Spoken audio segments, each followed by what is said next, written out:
Oui, bien, bonjour tout le monde. Merci de l'invitation. Moi, le samedi matin, j'adore me promener sur les belles routes du Québec, surtout dans ce coin-ci. C'est vraiment très joli. J'en ai profité pour faire une petite marche sur le bord du fleuve.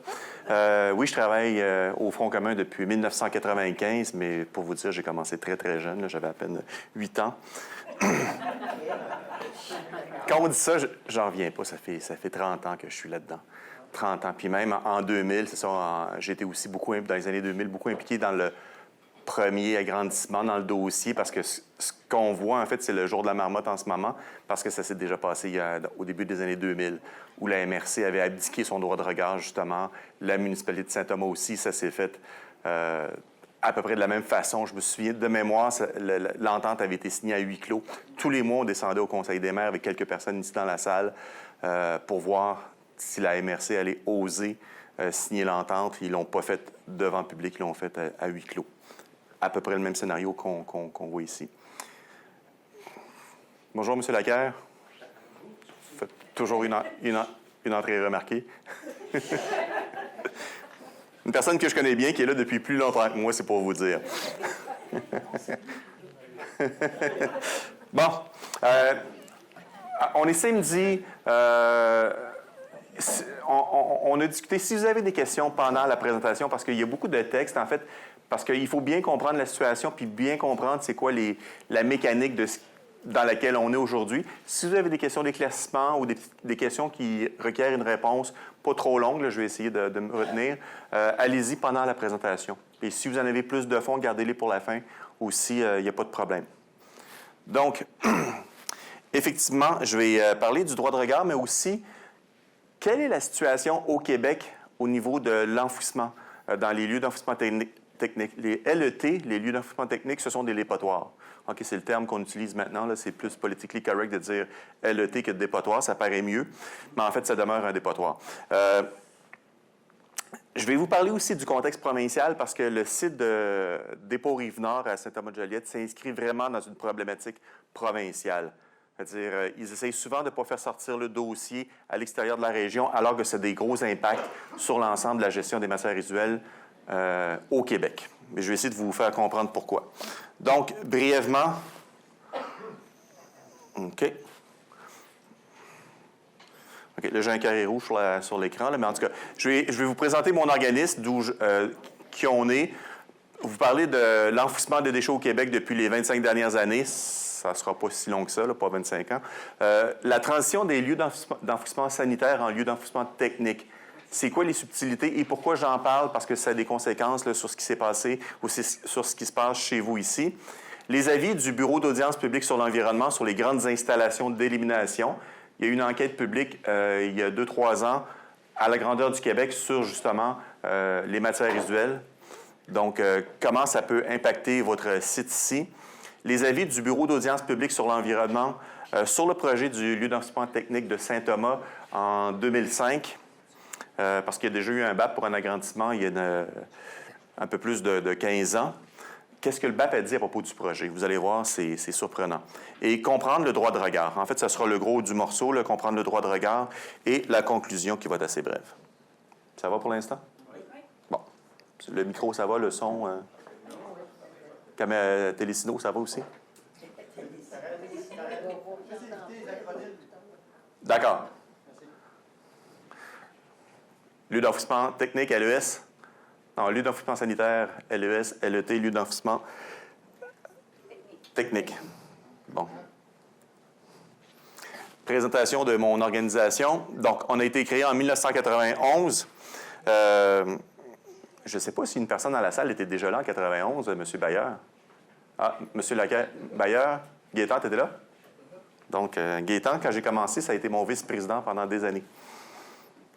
Donc, on a 60 organisations membres. On a une centaine d'individus aussi qui sont membres chez nous. On est impliqué dans les grands dossiers de la gestion des matières résiduelles, la GMR, au Québec. En fait, tous les dossiers qui ont une incidence nationale, on est impliqué dedans d'une façon ou d'une autre. Que ce soit les problèmes de lieu d'enfouissement technique, les dépotoirs, le dossier du compostage, la biométhanisation, la valorisation énergétique, la régionalisation, et ainsi de suite. On est actif sur les plans local, régional et national. Naturellement, si on a des groupes membres qui ont besoin de notre support dans les régions, ils sont dans les moyens, autant ressources humaines que financières, on se déplace. Pas oublier qu'on est un OSBL, on ne roule pas sur l'or non plus, mais on le fait avec un grand bonheur et toujours dans la joie. On est impliqué au sein de divers comités officiels. Je peux vous nommer au niveau, par exemple, du Bureau de normalisation du Québec. On est sur 3 comités du BNQ au niveau du compost, des biosolides et des Digesta, pour ceux que ça dit quelque chose. On est aussi sur un comité intéressant. Celui-là, c'est assez récent. C'est le comité, je ne me souviens plus comment il s'appelle, mais c'est sur l'élimination des résidus ultimes sur le territoire de la communauté métropolitaine de Montréal.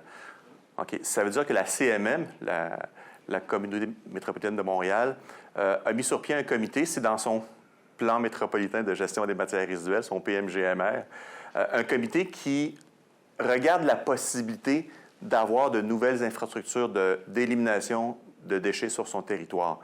Vous le savez, la CMM, c'est la moitié du Québec en population. Elle a seulement un lieu d'enfouissement technique, un dépotoir qui est à Terrebonne, sur son territoire. Et nous, par exemple, à mon organisme, on veut que la CMM ouvre de nouvelles infrastructures d'élimination pour qu'elle gère elle-même sur son territoire ses poubelles, au lieu de les envoyer chez vous, par exemple, ou à Drummondville ou à Sainte-Sophie, dans les Laurentides, et ainsi de suite. Et là, la CMM a mis un comité sur pied sur lequel je siège. Et j'avoue que je suis très content que ça se fasse.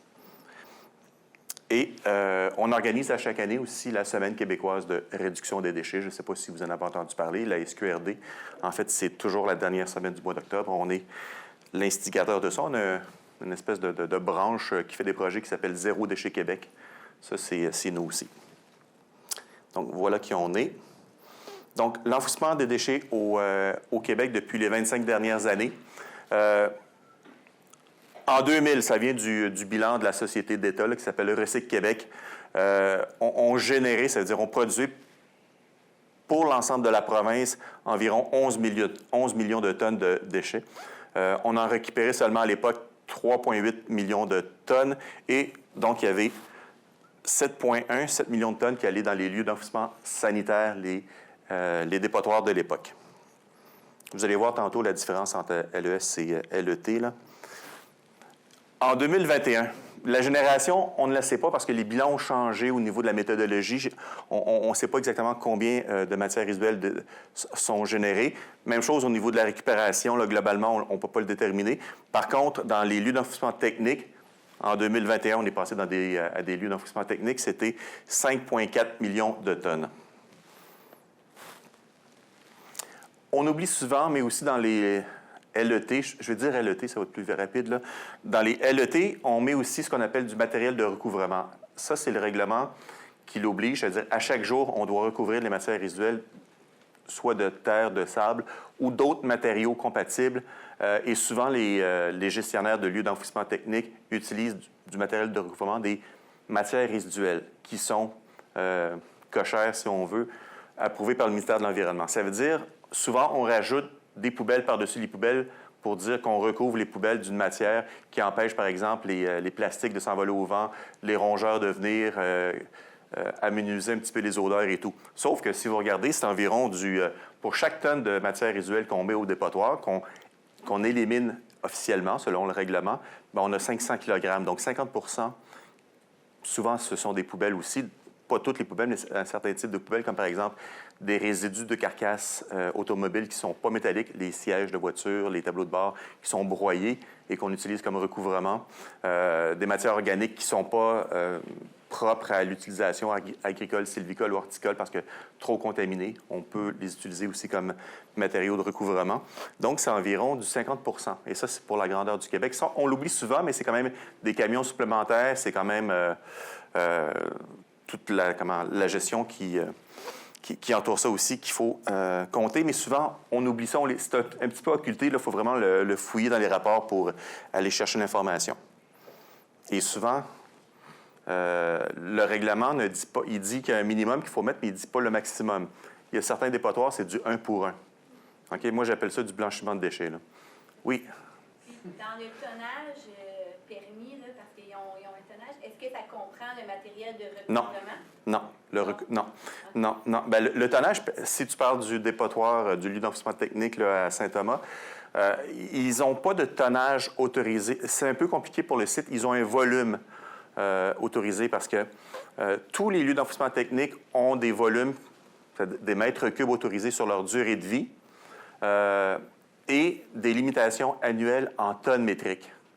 Saint-Thomas-de-Joliette, lui, il a une limitation en mètres cubes sur sa durée de vie et à tous les 5 ans, c'est un volume aussi qui a le droit d'occuper si on veut, mais il n'y a pas de limitation annuelle en tonnage, en tonnes. Donc, un tonnage, ça peut être... initialement, c'était environ, on va le voir, j'ai les chiffres tantôt, mais initialement, avant l'agrandissement, c'était, ou au début de l'agrandissement plutôt, c'était 650 000 tonnes par année.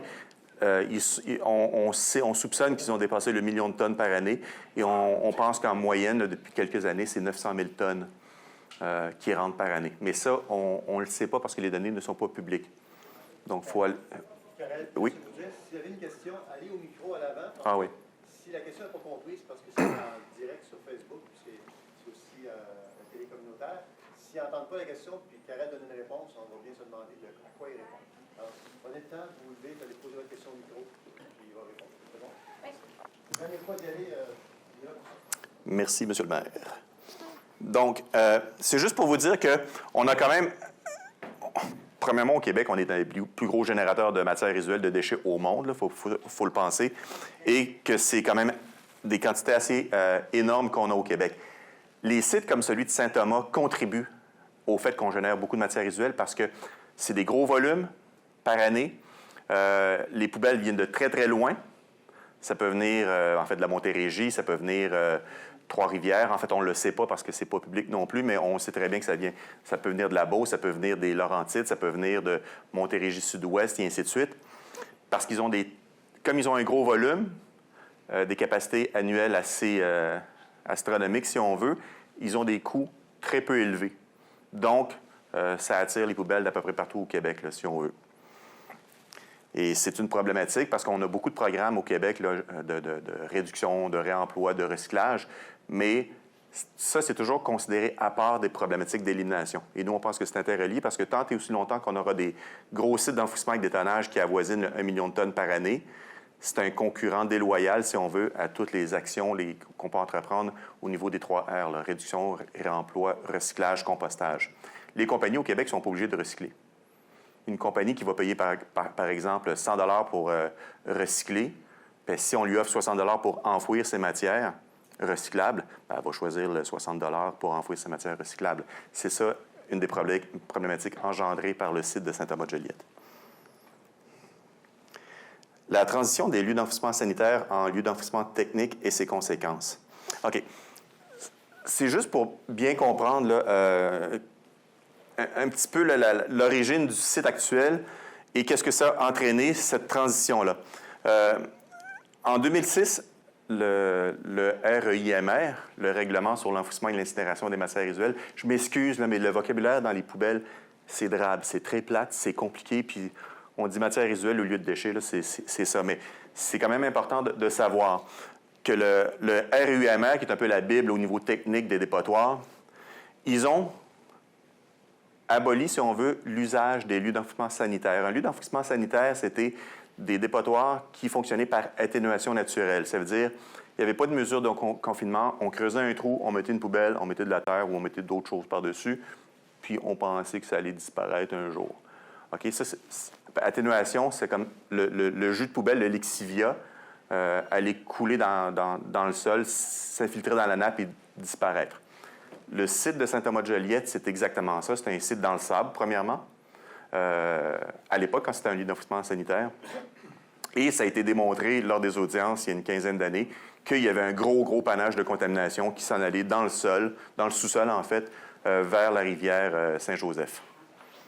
Donc ça a été démontré, clairement démontré. Donc c'est un site qui a contaminé et qui continue à contaminer parce que les lexivia, le jus de poubelle toxique, a commencé à migrer, continue de migrer. On ne va pas aller chercher là, à 2 km en aval. Là.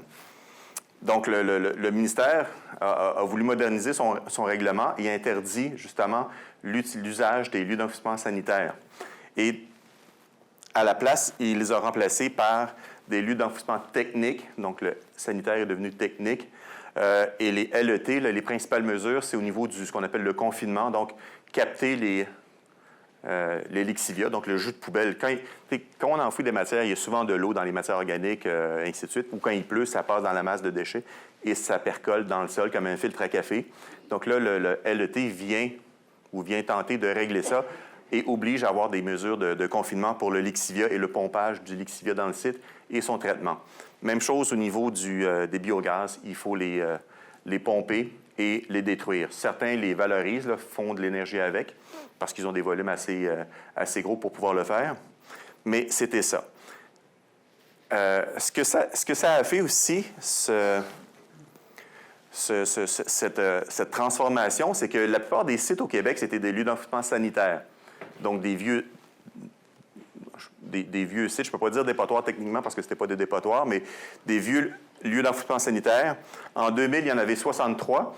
Et au lieu que les municipalités ou les régies, les MRC se transforment puis investissent dans une transformation, ils avaient 3 ans pour le faire, bien, beaucoup ont fermé. Donc, en 2021, il y en a 38 qui sont devenus des lieux d'enfouissement technique. Donc, il y a eu une diminution par attrition des lieux d'enfouissement sanitaire vers des lieux d'enfouissement technique.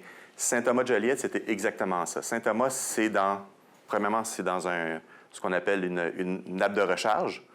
Donc, vous le savez, là, c'est à fleur d'eau. Donc, c'est vraiment là où la nappe phréatique prend sa charge, se remplit. En fait, c'est exactement là où le site est construit. Donc, on appelle ça un dôme piézométrique, une nappe de recharge. C'est là où la nappe va s'approvisionner.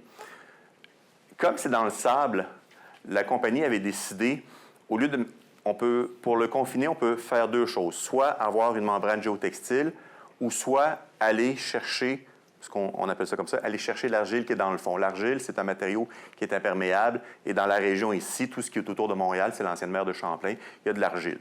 Donc, dépendamment d'où est-ce qu'on est par rapport à la mer de Champlain, c'est plus ou moins profond. À Saint-Thomas-de-Joliette, c'est à 100 pieds dans le sous-sol, l'argile est là. Donc, le projet en 2005-2006, c'était d'aller creuser à 100 pieds, 30 mètres, 1 kilomètre de circonférence, de diamètre, pas diamètre, mais 1 kilomètre carré, 1 kilomètre par 1 kilomètre environ, et sortir tout ça, incluant les 9 millions de tonnes de poubelles qui avaient déjà enfouies depuis des années. Donc, c'est ça le projet d'agrandissement qui a eu lieu il y a une quinzaine d'années. Donc, c'est creuser l'équivalent de 20 millions de mètres cubes, incluant 9 millions de poubelles, pour pouvoir poursuivre l'enfouissement des matières résiduelles jusqu'à aujourd'hui. Donc, le site va être plein dans quelques années. Donc, là, ils se préparent justement à agrandir le site. Et nous, on a rencontré les gestionnaires du site dernièrement. Ils sont venus chez nous présenter leur projet très, très globalement. Ils nous ont dit, moi, j'ai noté ça, ça va être le même projet, même dimension et même volume à peu près. Donc, ce qui s'en vient au cours des prochaines années, en tout cas, ce que la compagnie souhaite, c'est refaire ce qu'il a fait il y a une quinzaine d'années pour avoir sensiblement le même tonnage pour pouvoir continuer à enfouir pendant 25 ou 30 ans encore à raison de 600 à 900 000 tonnes par année. Donc, une continuation des opérations.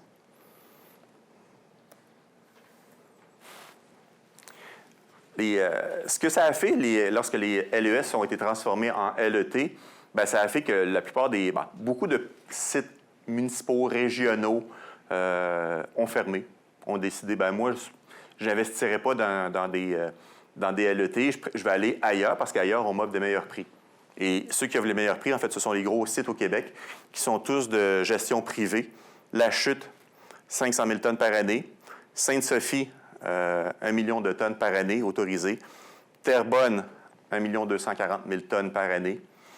Saint-Thomas, on l'a mis à 900 000, mais on ne le sait pas exactement, mais c'est notre estimé. Et Saint-Nicéphore, à côté de Drummondville, 430 000 tonnes par année. Ça fait un total de 4 millions de tonnes par année qui sont enfouies seulement dans 5 lieux d'enfouissement technique, sur 38. Au niveau, souvenez-vous, tantôt, de mémoire, c'était 5,4 millions de tonnes par année qu'on enfouissait. Est-ce que je l'ai marqué ici? Non. 4 millions de tonnes par année dans 5 dépotoirs sur 38, c'est 75 de toutes les poubelles destinées à l'enfouissement au Québec s'en vont dans ces lieux d'enfouissement technique-là. Donc, et ça crée un débalancement énorme au niveau de la gestion des matières résiduelles, c'est-à-dire que c'est extrêmement dur pour un gouvernement local et même national, provincial, de gérer l'élimination parce que ce sont les compagnies qui déterminent, selon nous, qui déterminent un petit peu l'agenda au niveau de l'élimination. Ils imposent un petit peu leur agenda. Ils disent toujours on est un service d'utilité publique, on a besoin d'agrandir, on rend service aux municipalités. Si on n'était pas là, ça serait l'anarchie, la catastrophe, la fin du monde, et ainsi de suite. Ils mettent beaucoup de pression parce qu'ils contrôlent 75 des poubelles de la province. Donc, le gouvernement, souvent, le ministère de l'Environnement, ce n'est pas le ministère qui est le plus proactif. Le ministère de l'Environnement, souvent, bien, il va s'en remettre à ces gestionnaires de matières résiduelles-là. Oui? J'ai une petite question. EBI, au niveau de ses lettres, Oui. possède lesquelles? Ah, juste Saint-Thomas-de-Joliette, bien, c'est déjà pas mal, là. OK. La chute appartient à la régie intermunicipale Argenteuil-de-Montagne, mais Argenteuil-de-Montagne, c'est une drôle de situation. Les propriétaires du site, à l'époque, ont vendu l'espace. Ils ne pouvaient pas vendre le terrain, ils ont vendu le trou, le vide, à une compagnie qui appartenait à un certain M. Rémillard. Et M. Rémillard, là, peut-être c'est un nom qui vous dit quelque chose. Mais ce monsieur-là, en fait, l'a cédé à Waste Management, une compagnie américaine multinationale qui a son siège social à Houston, au Texas. Waste Management possède aussi Saint-Nicéphore, à Drummondville, et Sainte-Sophie. Donc, Waste, c'est pratiquement 2 millions de tonnes. C'est la moitié des... c'est 37 presque 40 des poubelles de la province sont gérées par Waste Management. Saint-Thomas, c'est une compagnie privée qui appartient à la famille Sylvestre, là, vous le savez. Et c'est ça. Donc, il y a 3 compagnies qui gèrent, qui traitent les 3/4 des poubelles destinées à l'enfouissement au Québec. Donc, ça fait un gros débalancement, comme je vous dis, et le gouvernement n'a pas de mesures pour régler cette situation ou faire en sorte que la situation soit plus normale possible au niveau de l'élimination. C'est-à-dire, le gouvernement, littéralement, laisse les compagnies gérer ces poubelles. Ce sont des gros sites. Vous avez certainement entendu que c'est mieux d'avoir un gros site parce que ça coûte cher. Et puis, les petits sites, c'est pas possible, et ainsi de suite. C'est pas vrai. Actuellement, il y a le site de Mont-Laurier qui est en période d'agrandissement. De mémoire, c'est en bas de 20 000 tonnes par année. Et ils vont se conformer au RUMR. Donc, eux, c'est une membrane, captage de destruction des biogaz, captage du lixivia, traitement du lixivia. Il y a un projet actuellement aussi dans le bas du fleuve à Saint-Moïse. Saint-Moïse, c'est la même chose. C'est une petite... Ils sont regroupés à 2-3 MRC. C'est à peine, de mémoire, moins de 30 000 tonnes par année. Eux, c'est plateforme de compostage, lieu d'enfouissement technique et écocentre. Ils ne vont pas faire faillite, là. Il y a plusieurs... Si j'ai dit qu'il y avait 38 lieux d'enfouissement technique aux provinces en opération, vous avez les plus gros, mais vous en avez d'autres qui sont à 40, 60 000 tonnes, qui fonctionnent très bien, qui n'ont pas de problème là, notable. Donc, c'est pas vrai de dire qu'il faut absolument des gros tonnages pour que ça soit viable, un lieu d'enfouissement technique. C'est pas vrai. Effectivement, il y a des coûts d'implantation qui sont élevés relativement, mais une fois que c'est fait, c'est peut-être le secteur économique où il y a le moins d'investissement par la suite. Une fois que ça roule, là, un lieu d'enfouissement technique, c'est juste des camions qui rentrent, qui apportent des poubelles, qu'on recouvre et qu'on recommence ça tout le temps et tout le temps, là. Donc, c'est pas... c'est peut-être il y en a qui disent que c'est des machines à imprimer de l'argent, là, littéralement. Là, c'est-à-dire, Oui? C'est des machines. Bon. C'est vrai. Bon. Facile. 25 millions de tonnes, elle achetait à 50$ la tonne, c'est 1,2 milliard de revenus. Puis ça doit leur coûter pour emploi, mon estimation, entre 300 et 400 millions sur la période. Faites le calcul, là, ils vont faire 6, 7, 800 millions. Oui, M. Lacaire, si c'est pertinent, il y a peut-être un micro qu'on pourrait vous passer, là. Ou... Mais, non, mais est-ce que tu veux qu'on te présente aussi? Parce que ce que tu dis, c'est... Oui, oui, mais parce que Mario, c'était un an... Ben, excusez. Excusez-moi. Parce que... Je me mets. Non, regarde, il y en a un là. Hey, bonjour. Je me nomme Mario Lacaire, je suis professeur d'université. J'enseigne le cours Gestion des matières résiduelles depuis maintenant 20 ans à l'Université de Sherbrooke et j'œuvre dans les matières résiduelles depuis 31 ans. Fait que j'ai été au Front commun en président en 92, là, donc ça date pas d'hier. Puis j'aime pas beaucoup les compagnies d'enfouissement. Ben heureusement. Puis comme je suis en retraite, je peux dire à peu près ce que je veux. Puis de toute façon, j'ai toujours dit ce que je voulais. Ça me dérange absolument pas. Je m'assume à ce niveau-là. Mais ce que le Carrel dit, c'est effectivement... Ce que je disais, c'est qu'il disait... on dit, non, c'est réellement des machines à imprimer de l'argent, là. Tu sais, je veux dire, si on regarde les coûts d'enfouissement, les coûts d'opération versus qu'est-ce qu'ils chargent, il faut comprendre que c'est un oligopole. C'est-à-dire qu'il y a 3 compagnies qui contrôlent 75 du marché. Donc, ces 3 compagnies-là, il n'y a pas de collusion. Ils chargent tout cher. Ils n'ont pas besoin d'avoir de collusion là-dedans. Ils sont tous à 50-55$, mais leurs coûts d'opération sont à 20-25$. Donc, quand il arrive, Lachenay, quand il a voulu avoir, à Terrebonne, quand il a voulu avoir son permis, il était tellement mielleux que quand tu allais visiter le site, il te donnait un sapin de Noël. Jusqu'à présent. C'est pas des blagues. Ils sont là, puis c'est des bonnes compagnies. C'est pas... Avant, c'était la mafia. C'est pas la mafia, je pense pas aujourd'hui, là. C'est des compagnies cotées en bourse, mais ils font excessivement d'argent. Et pourquoi ils font de l'argent? C'est qu'ils prennent un bien public, l'environnement, puis ils s'en servent pour eux, au détriment de la population. Mais je te laisse aller. Parfait. Merci, Mario. Mais je trouvais ça important parce que Mario aussi a travaillé. Il était responsable de la gestion des matières résiduelles à la MRC de Joliette. Ouais, je connais bien. Donc, il connaît bien le dossier aussi. Et pendant 20 ans, Mario était directeur chez Recycle Québec. Donc, la société d'État, la Société québécoise de récupération et de recyclage. Donc, Mario, c'est vraiment une sommité, peut-être la 2e après moi dans le domaine. Puis j'aime bien parce que Mario va dire des choses comme moi, je ne dirais pas. Engagé au Front commun. Bon, OK. Si t'es pas au micro, tu parles pas. Bon. On se taquine, on s'aime bien. Bon, allez. Donc, voici pour la situation. Vous avez vu que, bon, ça a été dit, il y a 5 gros... Le mot oligopole est sorti. C'est effectivement techniquement un oligopole, là. C'est-à-dire c'est 3 compagnies qui gèrent les 3/4 des poubelles de la province qui sont destinées à l'enfouissement. Je dis destinées à l'enfouissement parce qu'il y a d'autres poubelles. Il y a l'incinérateur à Lévis, à Québec. Il y a aussi d'autres lieux d'enfouissement pour d'autres types de matériaux. Donc, je dis toujours destinées à l'enfouissement. C'est pour être beaucoup plus précis. Il y a quelques années, 3-4 ans, il y a eu une commission d'enquête qui a eu lieu au Québec sur la gestion des matières résiduelles parce qu'on frappait un mur au niveau de la récupération, au niveau du recyclage, au niveau du compostage. Ça allait pas... il y avait on avait atteint un sommet, là. On stagnait depuis des années. Donc, il y a eu une grosse commission d'enquête qui a duré 1 an, du BAP, qui a fait le tour de la province, puis qui a posé un paquet de questions.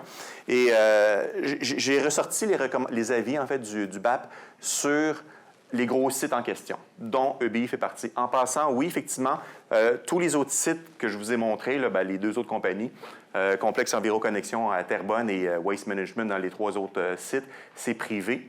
C'est coté en bourse, mais Saint-Thomas-de-Joliette, c'est un site privé familial, donc il n'est pas coté en bourse.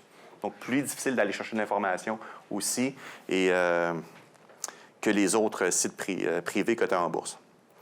Donc, la commission, et ça, c'est... je peux vous envoyer les références et tout, mais c'est dans le rapport 364 du BAP. Il dit il y a une réflexion qui mérite d'être menée sur l'intérêt pour les grandes installations de traitement d'élimination, les gros dépotoirs, qui entraînent une desserte territoriale de plus en plus étendue. C'est-à-dire, les sites, ce sont des sites, ce n'est pas des vocations régionales pour les besoins locaux ou régionaux. Ce sont des sites qui sont là pour faire du cash, très honnêtement, et qui vont chercher les poubelles là où elles sont. C'est-à-dire, si vous êtes des bons citoyens, vous faites du recyclage, vous faites de la réduction à la source, du réemploi, tout ce que ça fait plus d'espace pour des clients qui vont aller chercher beaucoup plus loin. Donc, c'est pas vrai que si Saint-Thomas, c'est 0 déchet demain matin, il n'y aura plus de poubelles au site. Au contraire, ça va faire plus d'espace pour des nouveaux clients. Donc, ouais, mais donc c'est ça. Le BAP s'est posé la question justement parce que on parle toujours dans les médias des sites problématiques, mais c'est toujours les mêmes. Je le sais, moi souvent je suis interpellé par les médias, mais c'est toujours les mêmes, là, les 5 que j'ai nommés. Donc, le BAP, il dit aussi, on se pose la question là, de ces gros sites-là et de leur et de sa compatibilité avec le principe de proximité qui sous-tend une gestion des matières résiduelles proches du lieu de leur génération qui favorise l'acceptabilité sociale. Ce que ça veut dire, c'est que les gros sites, généralement, ne suscitent pas l'acceptabilité sociale. Au contraire, sont sujets de discorde dans la communauté. Puis ça, je le sais. Ici, c'est la même chose. Il y a 15 ans, c'était des situations qui étaient assez... assez chaude, si on veut. Même chose pour Drummondville. Nous, on suit tous les dossiers. Saint-Nicéphore, Terrebonne, Sainte-Sophie. Ça crée des problèmes parce que les gens sont tannés d'être la poubelle du Québec. Ils n'ont pas droit, ils n'ont pas voix au chapitre. Regardez ce qui s'est passé. Vous avez vu les médias dernièrement, la presse, là, où un citoyen pose une question et on lui dit « Inquiétez-vous pas, il n'y a rien qui se passe ». Et dès que la personne sort, qui est dans la salle d'ailleurs, cette personne-là, dès que la personne sort de la salle du conseil municipal, merci, il signe le contrat. Donc ça, moi, j'ai trouvé ça honteux. C'est une des raisons pour laquelle j'ai dit que je continue à me battre dans ces dossiers-là, parce que je trouve ça inacceptable. Juste ça, là, ça me donne beaucoup plus d'énergie pour pouvoir continuer. Donc, le BAP retient ça. Ça, c'était déjà il y a 3 ans que les gros sites, ça cause des problèmes au niveau de l'acceptabilité sociale. Puis le gouvernement, tous les gouvernements, en fait, sont sensibles, techniquement, là, à ça. Le BAP, le deuxième en bas, dit qu'une réflexion mérite d'être menée par le ministère de l'Environnement et de la lutte, le ministère de l'Environnement, sur la tendance observée au Québec depuis quelques années pour que les grandes infrastructures de traitement et d'élimination des matières résiduelles qui entraînent une desserte territoriale de plus en plus étendue et sa compatibilité avec le principe de proximité qui favorise l'acceptabilité sociale.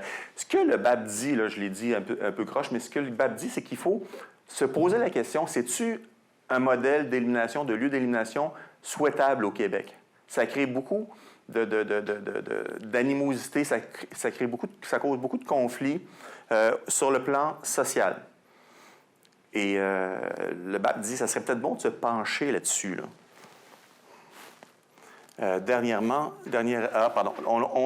On tombe, avant de tomber dans le vif du sujet, au droit de regard. Oui, Marilyn? En fait, je reviendrai sur le BAP en 2021 ou 2022. 2022, oui. En fait, j'aimerais ça vous entendre puisque EBI a commencé à disperser un feuillet explicatif. Puis, il mentionne que le BAP recommande l'agrandissement des sites d'enfouissement parce que c'est une technologie sécuritaire. J'aimerais ça avoir votre réponse ou votre opinion là-dessus. Le BAP ne recommande pas l'agrandissement de lieux d'enfouissement technique. Ce que le BAP dit dans ce rapport de 2022, c'est que, effectivement, si on regarde, je ne me souviens plus la date, mais en 2035 environ, on va être en sous-capacité d'élimination au Québec. Mais ça, c'est tout à fait normal. C'est comme ça à tous les 5 ou 10 ans, parce que les autorisations, c'est sur 5 ou 10 ans.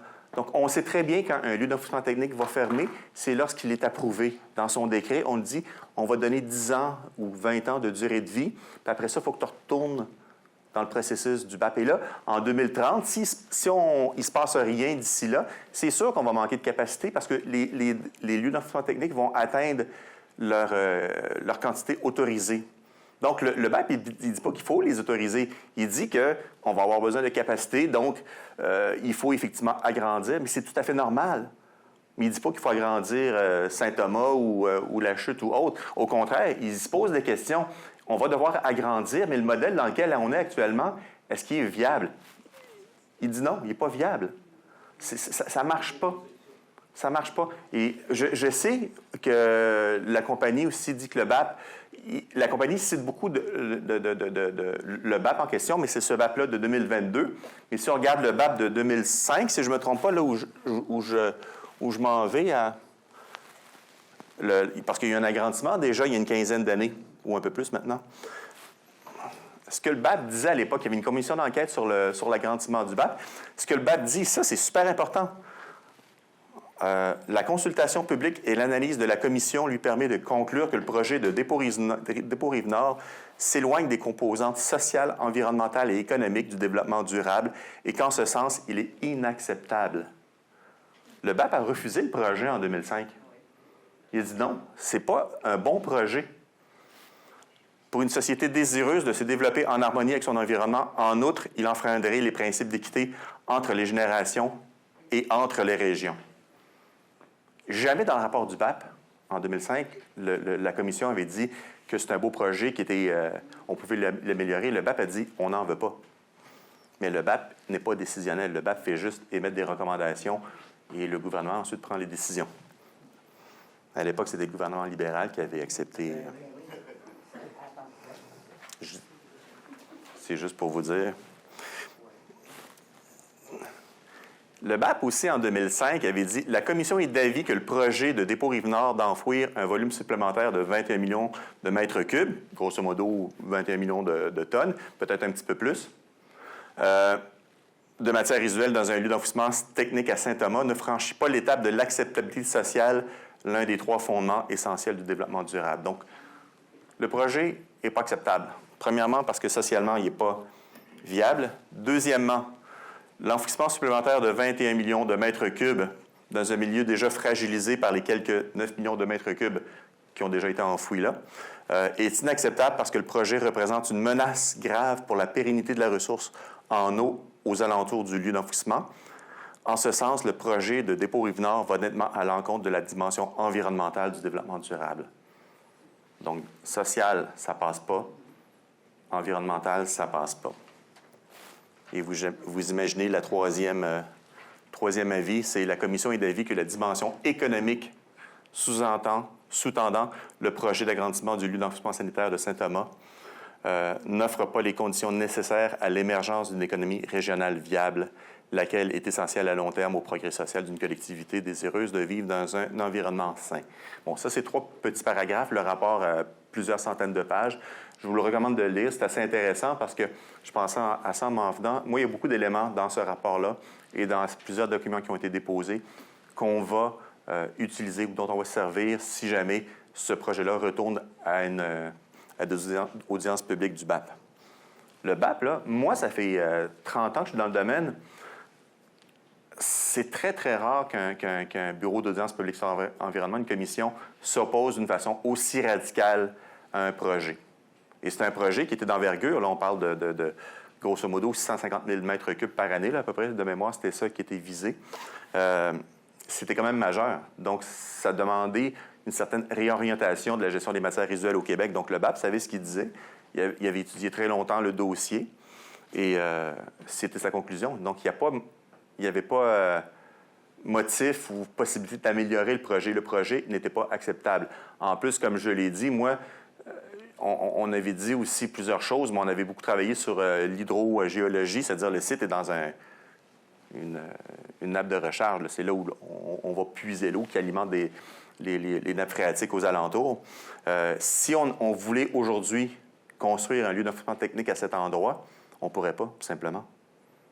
On va dire, mais là, comme il y en avait déjà un lieu d'enfouissement sanitaire, bien, le ministère de l'Environnement, pour lui, c'est toujours moins dommageable d'agrandir un site à côté d'un ancien, vu que les dommages sont déjà faits puis la population est déjà habituée, que d'implanter, j'ai entendu des fonctionnaires dire ça, que d'implanter un nouveau site là où il n'y en a jamais eu. Mais on a juste à revisiter un petit peu les documents qui ont été déposés il y a 20 ans. Le site, comme j'ai dit, ça va sensiblement être le même projet, là.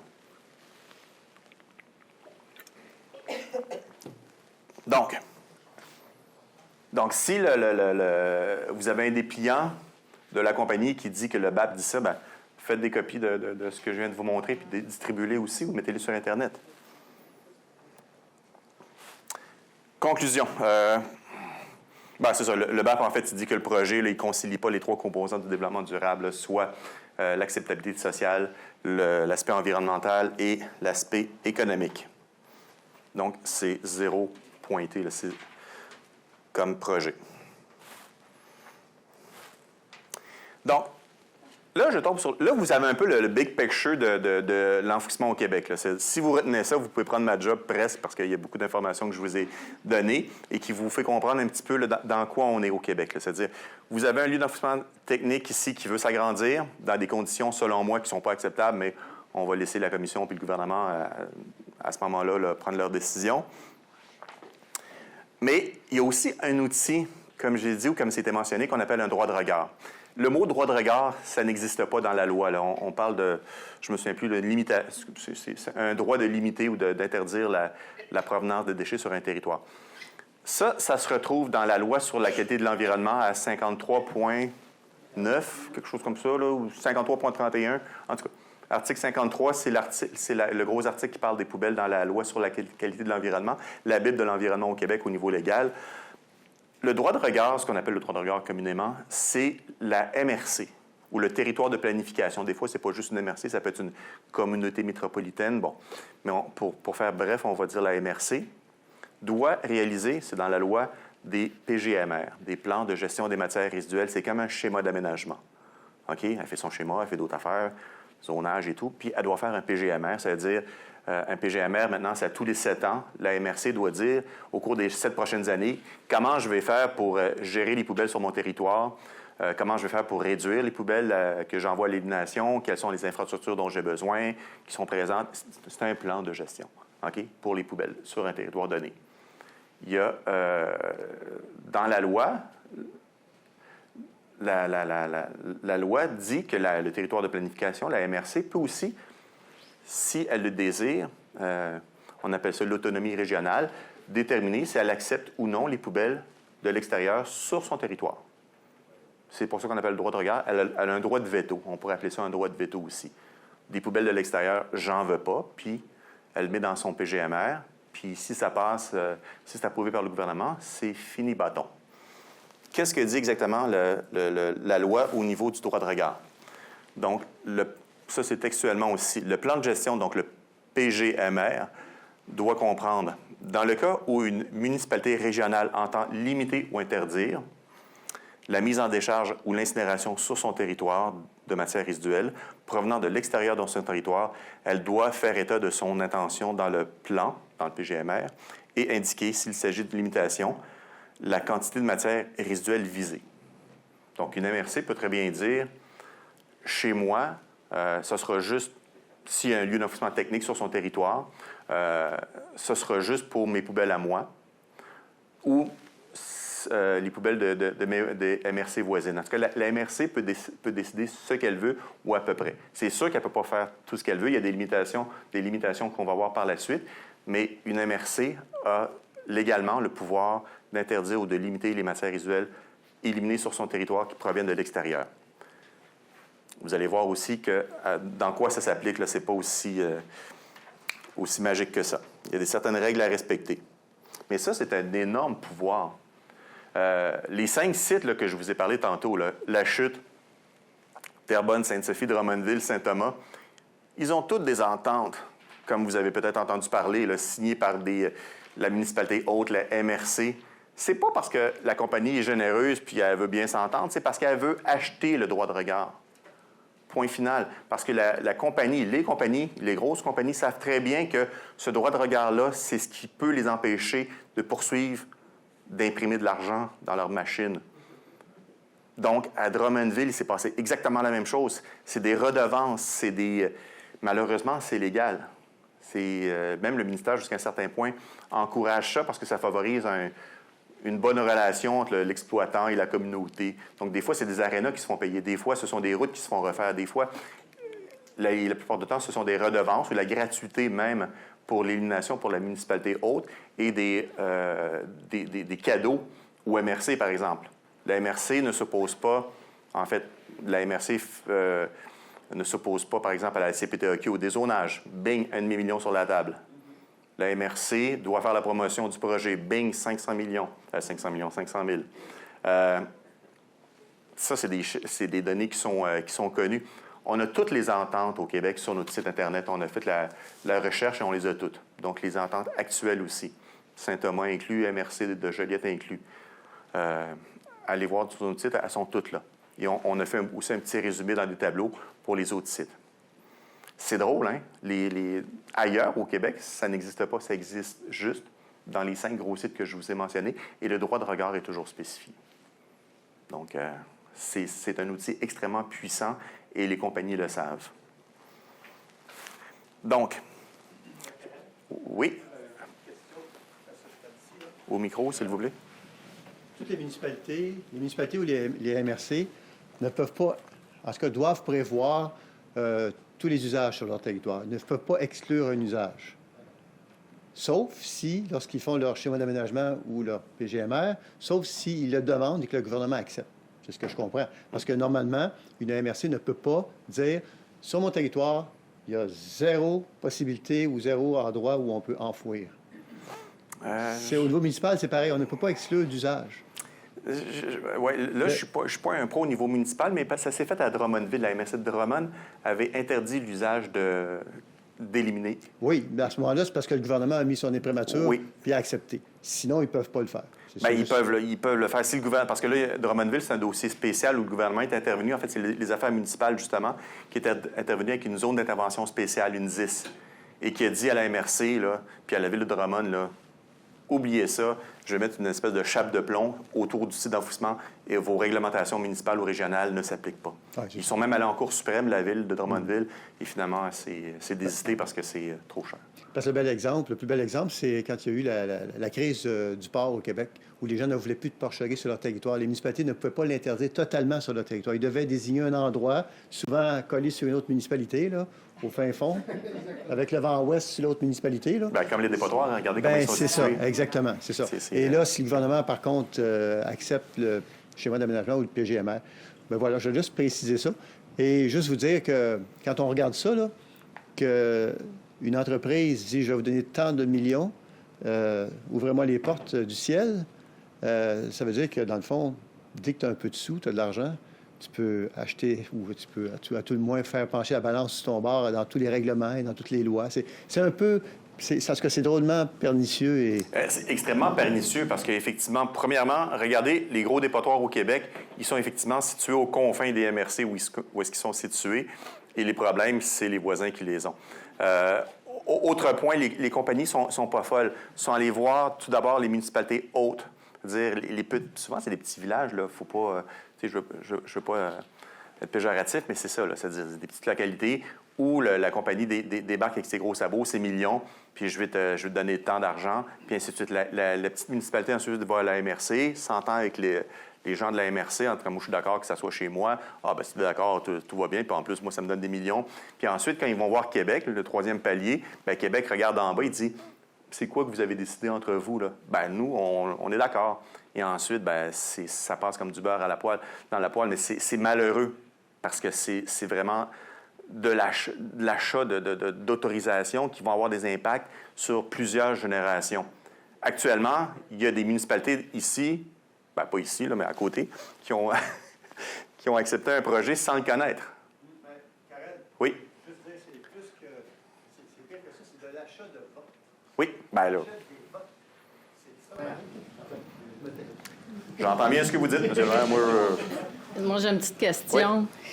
En lien avec les 5 sites, méga-sites, et les ententes qui ont été signées, est-ce que vous savez si les 5 régions ont omis le droit de regard ou retiré le droit de regard parce que ça a été payé et acheté? Oui, bien, en fait, le droit de regard, Sainte-Sophie en a un, la Chute en a un, mais c'est le droit de regard qui, c'est arrangé avec le gars des vies, mais qui correspond au maximum souhaité par la compagnie. Donc, Sainte-Sophie, c'est 1 million de tonnes. Ce que ça fait, ça veut dire que dans la MRC Rivière-du-Nord, par exemple, un concurrent ne peut pas s'installer parce qu'il y a déjà un droit de regard d'1 million de tonnes. Puis ça donne que c'est la capacité que veut avoir Waste Management à Sainte-Sophie, dans la MRC Rivière-du-Nord. La Chute, c'est la même chose, c'est 430 000 tonnes. Là. Puis Drummondville, c'est aussi sensiblement la même. Drummondville, c'est un peu plus compliqué, là, mais ils l'ont plus actuellement, mais ils l'avaient déjà. Donc, mais ça correspond aux besoins de la compagnie. Puis, naturellement, à Saint-Thomas-de-Joliette, à Saint-Thomas-de-Joliette, il n'y en a pas de droit de regard. Il y en a failli en avoir un, mais il n'y en a pas eu. Petite question. Par rapport à la zone d'intervention spéciale que vous avez parlé tantôt à Drummondville, oui. Ça, selon ce que j'ai pu... l'autre jour, à Saint-Thomas, j'ai pu un peu prendre le pouls, là. Ça a l'air d'avoir semé un peu la panique dans les municipalités. Comme présentement, là, il y a un autre dossier à Blainville pour des matières dangereuses très enfouies de manière assez incroyable, puis en quantité énorme. Puis là, il y a vraiment, là, c'est comme systémique autant à Blainville qu'ici, qu'à Saint-Thomas. Ce que j'ai remarqué, c'est que là, tout le monde... Il y a des gens qui disent, avec ce qu'on a vu à Drummondville, écoute, tout le monde a comme peur que peu importe, même si à 100% la communauté a voté pour que le droit de regard s'applique, par exemple, la réalité, c'est que la ZIS a comme fait une jurisprudence, ça s'est pas rendu jusqu'au bout en Cour suprême, puis là, c'est comme si tout le monde était menotté, là, tu sais, puis... En tout cas, c'est ce que j'ai cru remarquer. Qu'est-ce que vous en pensez de ça? C'est un fait que c'était un peu comme un bazooka pour tuer une mouche, là, la ZIS à Drummondville. La ZIS a été aussi beaucoup appliquée lors des inondations il y a 4 ou 5 ans là, pour justement empêcher les municipalités d'octroyer des permis de construction à des résidents qui voulaient se construire dans des zones inondables. Donc, le gouvernement a dit non, là, ça va faire, là, vous risquez d'être inondés. Donc, on va faire des zones non constructibles. À Drummondville, effectivement, mais Drummondville, en plus, c'est une longue saga parce que Drummondville, ça date depuis plus d'une vingtaine d'années parce que c'est passé en référendum. La loi sur les cités et villes, le référendum était gagné par la population. La ville était pour le projet parce que la ville se faisait donner des sous aussi par la compagnie. Puis, à un moment donné, la ville a changé d'élu. Puis changer aussi de position. Et c'est là où ça a commencé. Puis, effectivement, ça a fait bien peur au gouvernement puis à la compagnie. Et comme le gouvernement ne planifie pas, comme je disais tantôt, l'élimination des matières résiduelles à l'ensemble du Québec, il donne plutôt ça au MRC. Et pour moi, c'est une erreur parce que c'est pas une planification. La MRC a le pouvoir d'accepter ou non les poubelles. Puis les compagnies l'ont compris, elles achètent les appuis municipaux pour pouvoir gérer leur méga-site d'enfouissement sur leur territoire.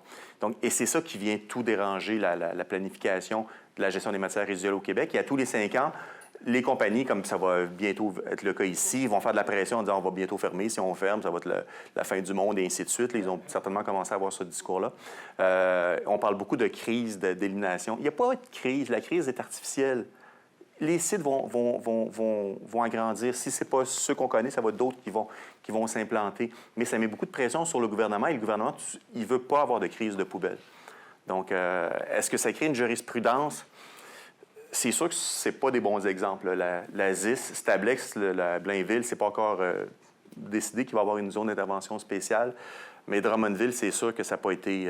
ça a été très, très dommageable. Et il y a eu beaucoup de gens qui ont jeté l'éponge, si on veut, parce qu'ils sont allés au bout de ce qu'ils pouvaient faire. C'est comme vous, là, certainement. Il y en a que je reconnais depuis une vingtaine d'années ici. Ça prend beaucoup sur le plan personnel, même sur le plan financier, de s'impliquer dans ces dossiers-là. C'est pas facile. Moi, je parle ici, mais je retourne chez nous après, sur la Rive-Sud. C'est-à-dire, mais vous allez rester ici. C'est pas facile, je le sais très, très bien. Mais nous, comme organisation, on va se battre pour que ce projet-là voie le jour. Puis on va se battre aussi auprès des instances gouvernementales. On a des liens justement avec les politiciens pour l'informer de ce qui se passe en région. Puis le fait que ça sorte dans les médias, je pense que c'est une excellente chose parce que les politiciens sont très sensibles à ce qui sort dans les médias. Puis quand ils commencent à réaliser que peut-être ils ont une part de responsabilité, parce que souvent ils s'en lavent les mains, peut-être qu'ils peuvent prendre des décisions autres. C'est quelque chose sur lequel on travaille en ce moment. Puis là, on a de la chance parce qu'il y a un journaliste qui s'occupe du dossier dans la presse, ce qui n'était pas le cas à l'époque. À l'époque, on avait contacté des médias parce qu'on pensait que c'était un dossier qui était d'intérêt national. Mais on m'avait dit que ça se passe en région, ça n'intéresse pas les gens. Alors qu'au contraire, c'est super intéressant parce que ça peut arriver n'importe où, n'importe quand, dans d'autres dossiers. Donc, le droit de regard au niveau des plans de gestion, c'est que la MRC, si elle veut en implanter en avoir un droit de regard, il faut qu'elle le mentionne dans son PGMR.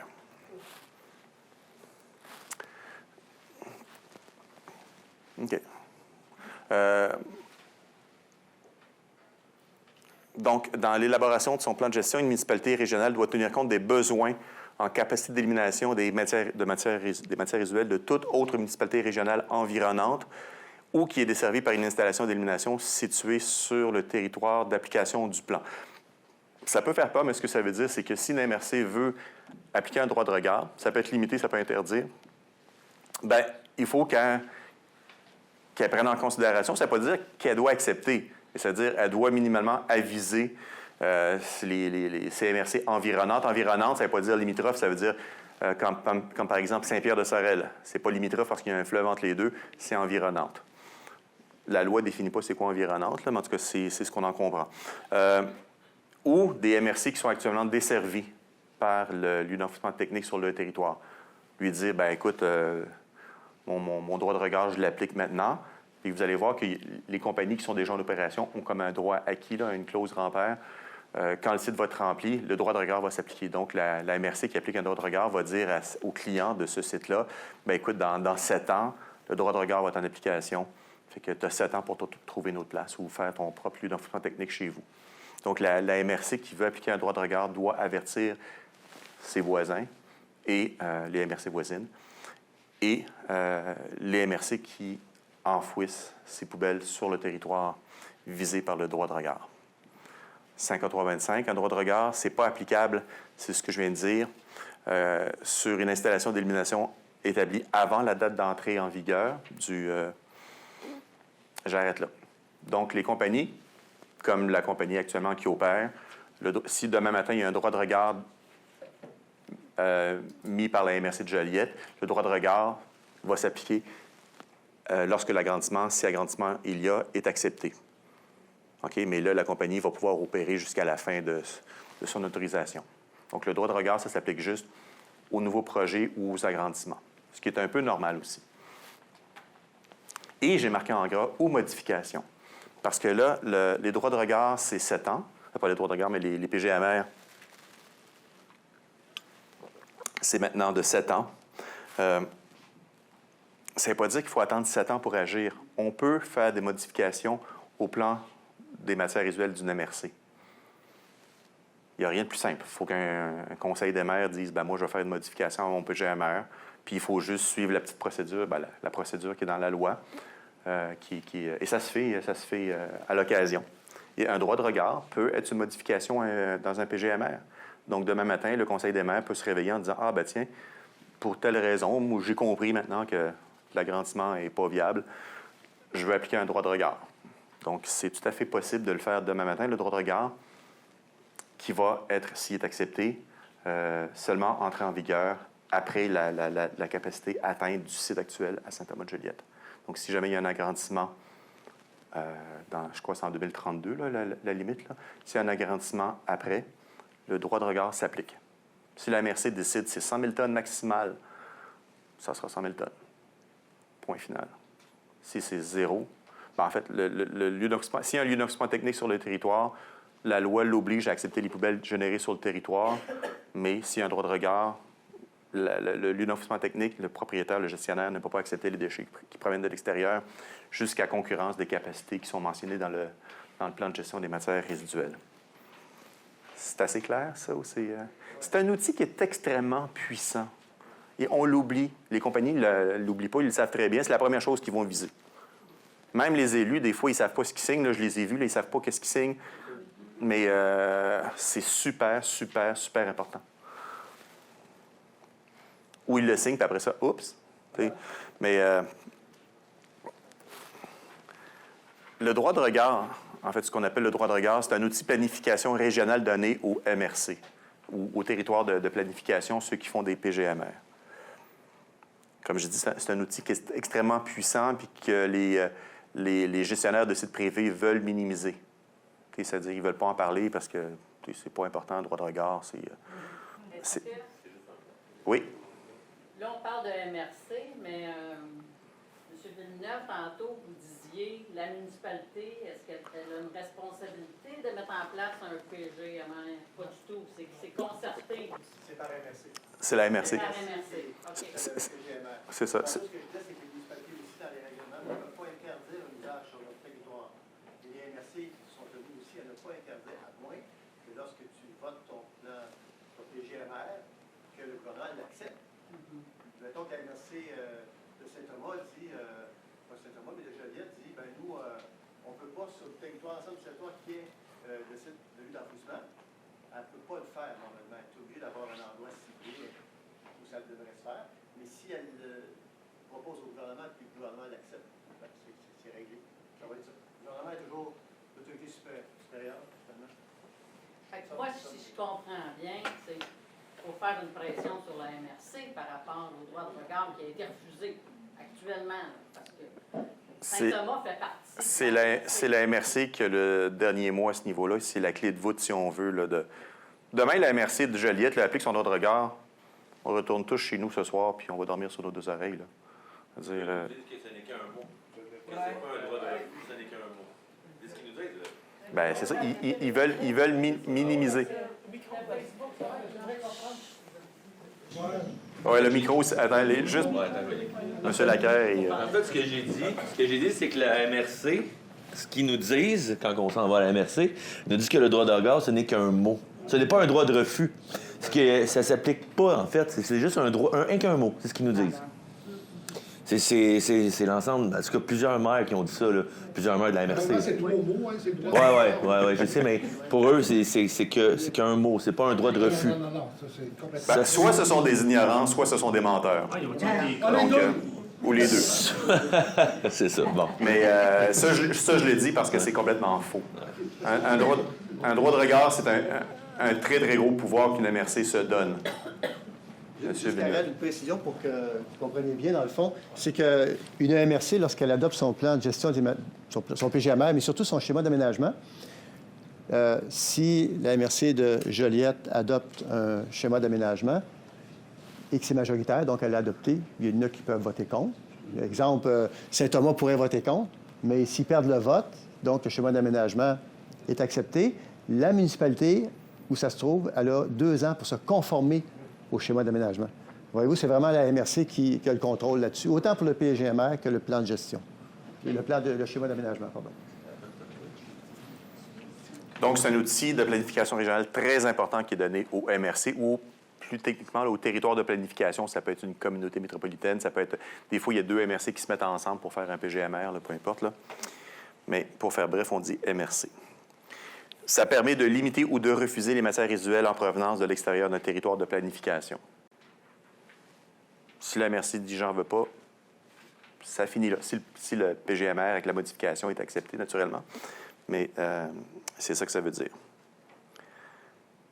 Ça peut être adopté, le droit de regard, dans le cadre d'une simple modification à un plan de gestion des matières résiduelles, pas obligé d'attendre 7 ans, d'attendre la fin là, de la durée de vie d'un PGMR. Donc, demain matin, la MRC peut dire on vote un droit de regard, puis elle fait la procédure, et c'est ça.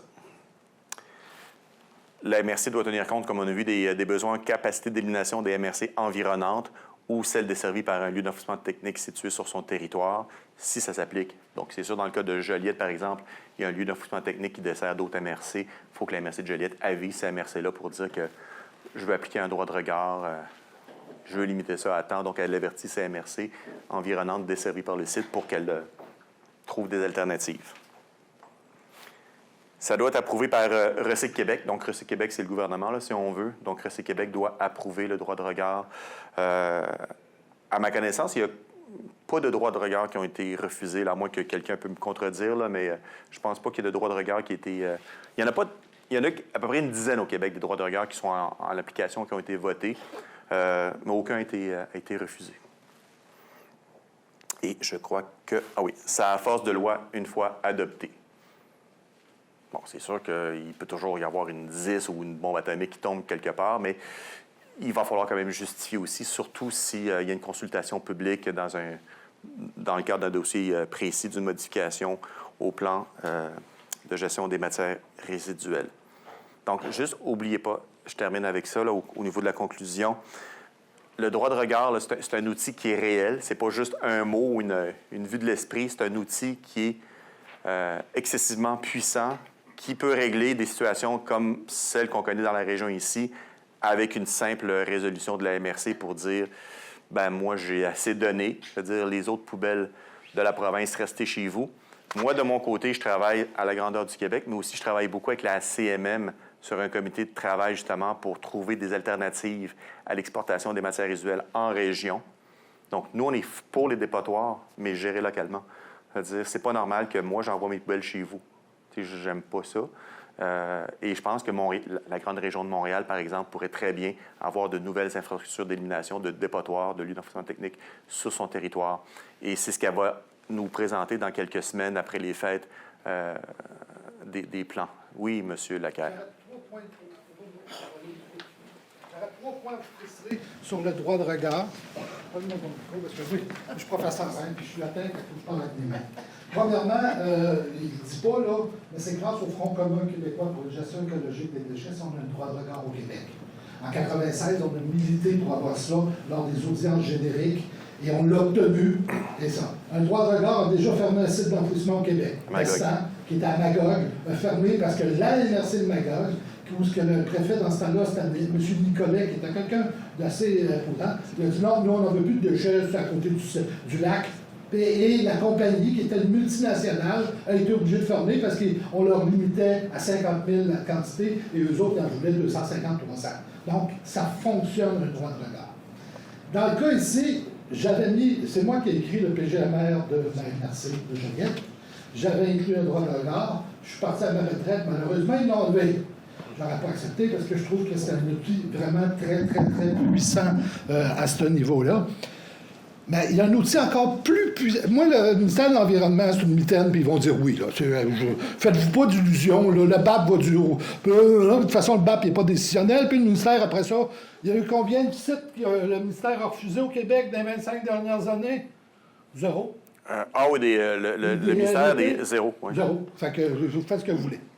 Par contre, la CPTEQ, ça, eux autres, ils se calissent des promoteurs. Excusez, je ne sais pas dire ça. Ils s'en foutent des promoteurs. Fait que s'il y a un objet à regarder attentivement dans le cadre de ce projet-là qui peut faire dérailler le projet, c'est la CPTEQ. Donc, vous connaissez des cultivateurs. La CPTEQ, l'Union de l'UPA travaillent ensemble à ce niveau-là. Donc, je pense que ça va être important que vous regardez ça à l'avenir, tout ce qui va se passer au niveau de la CPTEQ pour les changements de zonage. Parce que, je vous dis, là, fiez-vous pas à la MRC Joliette, là. Allez pas là, vous allez perdre votre temps. Par contre, mon opinion, c'est qu'avec la CPTEQ, on peut facilement freiner ce projet-là beaucoup plus efficacement que n'importe quel autre moyen, parce qu'eux, ils ont déjà du nom dans leur vie, puis ils sont capables de dire non, puis ils sont capables de s'assumer, parce que leur objectif de la CPTEQ, c'est la protection du territoire agricole, puis ils le font bien. Fait que c'est juste ça que je voulais dire. Bravo. Est-ce que Recycle Québec a quelque chose à faire là? Non. Ça, c'est comme le ministère de l'Environnement, ça vaut rien. J'étais là 20 ans. Hein. Parce qu'actuellement, là, vous me corrigerez, là, Marie-Lynn, Chantal. Oui, parce que là, il n'y a personne qui vous entend. Là. Puis même ce micro-là, c'est juste pour la salle, donc faut... Dans le fond, ce que j'aimerais valider, là, parce qu'on a mis sur le site des documents là, que j'ai pris connaissance, là. La CPTAC a mandaté, en fait, a refusé la demande de changement de zonage de la terre agricole de 117,4 hectares. Là. Elle a refusé à la MRC. Ça veut dire quelque chose? C'est... Non? Oui. OK. Ouais. Nous, Bon, ça veut-tu dire, ça nous donne-tu des chances? On peut... L'orientation préliminaire. OK. Ça veut dire qu'ils viennent dire, mettons, on s'enligne pour dire non. Oui. Puis là, il y a des personnes intéressées ou organismes intéressés ou entreprises peuvent demander d'être entendus dans une audience qui est probablement arrivée. Il y a sûrement eu des demandes. Ça a été Puis fait là- en novembre. Puis là, après ça, il va y avoir une audience. Si une audience a été demandée, ce qui est fort probable, il va y avoir une audience dans les prochaines semaines, prochains mois, à laquelle je crois qu'on peut assister. Je suis pas sûre. Je crois que oui. Je pense que c'est public. Puis là, après ça, ils prennent une décision finale. Fait qu'il y a toujours une étape orientation préliminaire puis décision finale. Moi, j'ai travaillé récemment sur le dossier de la CPTEQ. Ce que dit Mario, c'est extrêmement... Bien, ça peut faire l'objet d'une autre présentation, parce que la CPTEQ, effectivement, ils ont des dents, comparativement au ministère de l'Environnement, qui n'en a pas de dents. Le ministère va faire, comme il a toujours fait, c'est-à-dire dire oui, là, ou à peu près. Moi, je suis président d'un organisme de conservation de la biodiversité en Montérégie sud-ouest à Saint-Chrysostome. Il y avait un projet d'établissement d'une usine d'asphalte dans la région. L'orientation préliminaire de la CPTEQ était favorable. Et on est allé justement en audience. Et le CPTEQ, on a déposé des mémoires. La CPTEQ a finalement dit non et le projet ne verra pas le jour. Donc, la CPTAQ est extrêmement puissant à ce niveau-là. Un autre dossier, c'est un dossier d'éco-centre à Mirabel. La compagnie Sterling, j'en parle parce que maintenant la cause est connue. La compagnie faisait rentrer des sols contaminés dans son éco-centre, allait les enfouir dans le boisé derrière, caché de tout le monde. Et ça, ils ont fait ça pendant des années, sinon 10 ans et plus. Ça s'est su. Il y a un journaliste, le même journaliste qui s'est occupé de votre dossier ici, de la presse, Ulysse Bergeron, qui a monté ce dossier-là à Mirabel. Il a fait intervenir la CPTAQ. La CPTAQ a demandé à la compagnie de déterrer ce qui avait été enfoui depuis des années. La compagnie n'était pas contente. La compagnie ne voulait pas que la CPTAQ soit là. Mais ils ont insisté. Et là, le jugement de la CPTAQ, c'est que la compagnie doit tout déterrer, des dizaines de milliers de tonnes, et de l'enfouir à ses frais dans des sites autorisés. Ça va lui coûter des dizaines de millions de dollars. Et la CPTAQ a beaucoup plus de mordant et applique beaucoup plus ses propres règlements, si on veut, que le ministère de l'Environnement, qui aurait peut-être eu 100 fois l'occasion d'intervenir dans les dossiers de l'enfouissement technique dans la province, mais ne l'a pas fait. OK, parce qu'on lit que le ministère de l'Environnement, Foresterie, Santé et Services sociaux disent que utiliser le site, agrandir le site de Saint-Thomas n'est pas la solution qui amène le moins d'impact. C'est peut-être le pire endroit où avoir un lieu d'enfouissement technique, point. Je ne veux pas dire une swamp, mais c'est une nappe. C'est le camp. Oui, c'est une tourbière. C'est à côté de la tourbière, mais la nappe phréatique se nourrit à partir de cet endroit-là, physique, là. C'est-à-dire, l'eau qui tombe sur le site actuellement ou à côté va aller dans la nappe phréatique. C'est une zone de recharge. Et ça a été démontré par le BAP. Puis mais le ministère a comme fermé les yeux là-dessus. Puis vous, au niveau du Front commun, qu'est-ce qu'on peut faire? On dit, bon, on va pousser au niveau de la CPTAC. Là. On comprend qu'il faut être présent au niveau des audiences, il faut continuer de s'impliquer. Il faut être soutenu, parce qu'on n'est pas les experts, là, nous, là-dedans. On est des citoyens qui subissons les décisions qui ont été prises, qui ne font pas notre affaire. Bien, nous, on suit le dossier de près, puis on intervient lorsqu'on pense que c'est crunchy. C'est un dossier qui peut aussi prendre des années avant que l'étude d'impact n'a même pas été déposée au ministère de l'Environnement. Je pense qu'il y a juste l'avis de projet qui a été déposé. Donc, il faut que la compagnie fasse son étude d'impact. Ça peut prendre 1 an ou 2, puis ensuite soit déposé dans la machine. Donc, c'est sûr que c'est un travail de longue haleine. Donc, c'est pas lâcher. Suivre la CPTAQ, comme a dit Mario, ça, c'est super, super important. Okay. Le BAP va dire, CPTAQ veut pas, on peut pas dire oui. Le ministère peut pas dire oui, à moins qu'il sorte sa baguette magique. Mais là, il va falloir à un moment donné qu'il se justifie. Là. Si la CPTAQ est contre, si la population est contre... Mais en même temps, le BAP, dans ce que vous nous avez présenté en 2022... n'appuie pas ce genre d'agrandissement-là en fonction de leur avis, là? Il faut peut-être repenser le modèle de l'élimination au Québec. C'est ça qu'il dit. Puis il dit peut-être que ce serait bien d'avoir d'autres façons de faire et plus régionalisées jusqu'à un certain point. C'était ma question. Donc, mais ça, c'est un travail de longue haleine parce que le droit de regard, en fait, c'est ça. Nous, je remercie M. Laquelle qui a parlé tantôt. On ne voulait pas nécessairement un droit de regard, on voulait avoir une régionalisation de la gestion des matières résiduelles, que chaque région se prenne en main, que l'importation entre régions ne soit pas possible, à moins de circonstances exceptionnelles. Mais le droit de regard, en fait, c'est un droit de refuser, mais aussi d'accepter. C'est ça qui est maudit. C'est-à-dire une MRC qui se fait acheter, acheter de façon légale, acheter des droits. Vient un petit peu contrecarrer la volonté de la population ou même des générations à venir. Parce que le gouvernement ne peut pas mettre son pied et dire absolument, c'est régional, c'est régional. Le gouvernement peut tout faire. Il est souverain. Il l'a fait à Drummondville dans l'autre sens. Là. Il peut tout faire. Mais le gouvernement, lui, il préfère s'en laver les mains puis donner ça, le pouvoir au MRC. Puis il ne va jamais... le gouvernement préfère le statu quo au niveau de la gestion des matières résiduelles que d'avoir des nouveaux lieux d'enfouissement technique dans des régions et autres. Parce que c'est pas avec ça que tu gagnes des votes. Mais moi, je dis au contraire. Ben là, il va... Karel, tu me corrigeras si je me trompe, là. je ne suis pas certain du chiffre que je vais donner, mais on me dit qu'un déchet ultime dans les sites d'enfouissement représente à peu près 10 %. Il y a 90 % du reste qui pourrait être recyclé, revalorisé, réutilisé, bon, etc., les 3 RV, là. Ouais. Donc, quand on regarde ça de façon plus globale, c'est un problème de société qu'on a. On accepte des sites de cette ampleur-là au détriment, ou plutôt au plafonnement du recyclage. Pourquoi on est à combien de recyclage au Québec? 60 % maintenant? En fait, des matières résidentielles, c'est 47 % des matières résidentielles génériques qui sont... Ça fait 20 ans qu'on est là-dessus et on est bloqué. Ben, c'est pour ça qu'il y a une commission, notamment, là, pour dire où est-ce que ça va. Ben, un des problèmes, c'est que justement, ces sites-là acceptent n'importe quoi parce qu'ils ont des bas coûts d'élimination.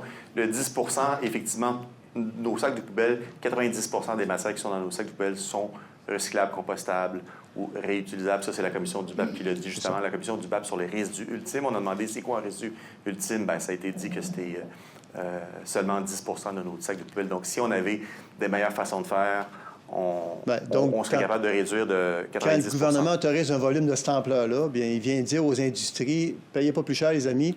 Ça coûte pas cher à la tonne, on enfoui là. Alors, ils ne recyclent pas, ils ne revalisent pas. C'est exactement en tout cas, il y a beaucoup ça moins. que j'ai dit en début de présentation, c'est-à-dire c'est un des problèmes au niveau provincial. C'est pas juste local, c'est que ça a des répercussions au niveau provincial parce que ça fait perdurer une situation qui n'est pas acceptable. C'est-à-dire, je ne sais pas si vous avez entendu parler de l'indice de circularité au Québec, mais on est à 3,5 % de circularité au Québec.